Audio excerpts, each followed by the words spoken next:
Hello guys, and welcome back. We left off at a very exciting part in our story last time. So the battle was in full force when Aslan and the rest of his army showed up, and he got the rest of his army from the witch's castle. Do you remember what had happened? They went, Aslan and Susan and Lucy went and found all of the statues, and Aslan brought them all back to life, and then they went to fight just in the nick of time too, right? It seemed like the good guys were about to lose, and they all cheered when Aslan and his group joined the fight. And that's where we left off at the end of the chapter, and now we're starting chapter 17, which is called The Hunting of the White Stag. Do you remember from the beginning of the story, we talked about this, about the white stag? And do you remember what they said? They said that was a legend in Narnia, that if you caught the white stag, which was a deer, then you would have good fortune, good luck for the rest of your life. But it's very hard to find. So that's where we are leaving off. The battle was all over a few minutes after their arrival. Most of the enemy had been killed in the first charge of Aslan and his companions. And when those who were still living saw that the witch was dead, they either gave themselves up or took to flight.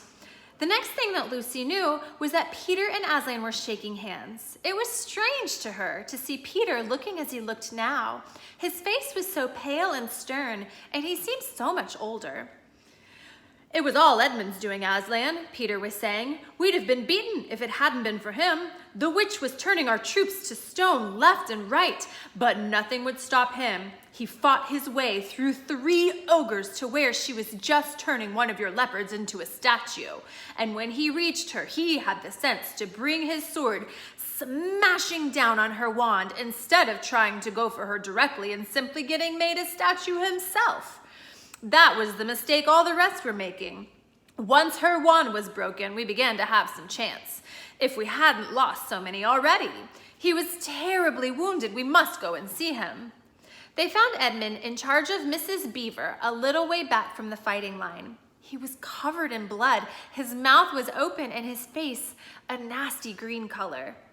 "Quick, Lucy," said Aslan. And then, almost for the first time, Lucy remembered the precious cordial that had been given her for a Christmas present. Do you remember the precious liquid that she got from Father Christmas? Do you remember what that was supposed to do? Just a drop would heal anyone who was sick. Her hands trembled so much that she could hardly undo the stopper, but she managed it in the end and poured a few drops into her brother's mouth. "There are other people wounded," said Aslan, while she was still looking eagerly into Edmund's pale face and wondering if the cordial would have any result. "Yes, I know," said Lucy crossly. "Wait a minute." "Daughter of Eve," said Aslan in a graver voice, "others also are at the point of death. Must more people die for Edmund?" "I'm sorry, Aslan," said Lucy, getting up and going with him. And for the next half hour they were busy, she attending to the wounded, while he restored those who had been turned into stone. When at last she was free to come back to Edmund, she found him standing on his feet, and not only healed of his wounds, but looking better than she had seen him look, for ages. In fact, ever since his first term at that horrid school, which was where he had begun to go wrong. He had become his real old self again and could look you in the face. And there on the field of battle, Aslan made him a knight. "Does he know," whispered Lucy to Susan, "what Aslan did for him? Does he know what the arrangement with the witch really was?" "Hush, no, of course not," said Susan. "Oughtn't he to be told?" said Lucy. "Oh, surely not," said Susan. "It would be too awful for him. Think how you'd feel if you were he." "All the same, I think he ought to know," said Lucy. But at that moment, they were interrupted. That night, they slept where they were. How Aslan provided food for them all, I don't know. But somehow or other, they found themselves all sitting down on the grass to a fine high tea at about 8 o'clock.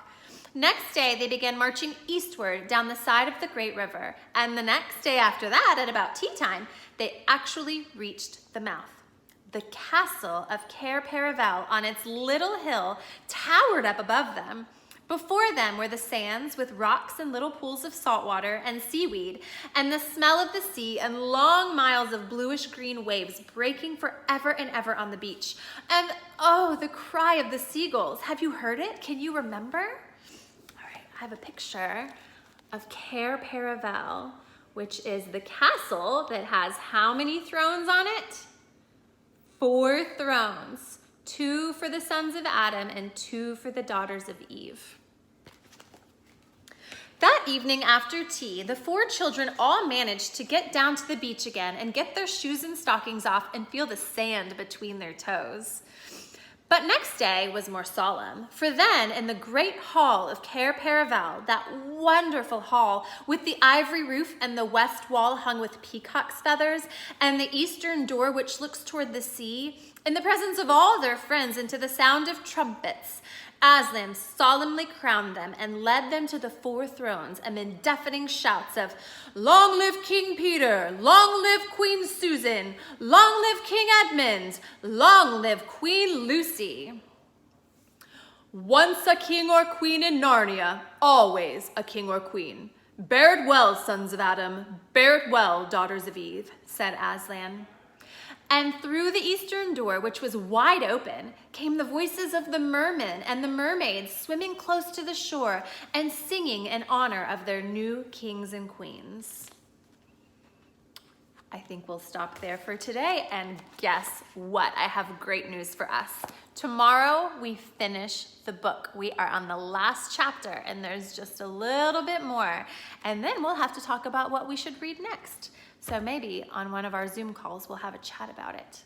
I hope you are all having a wonderful day. I miss you.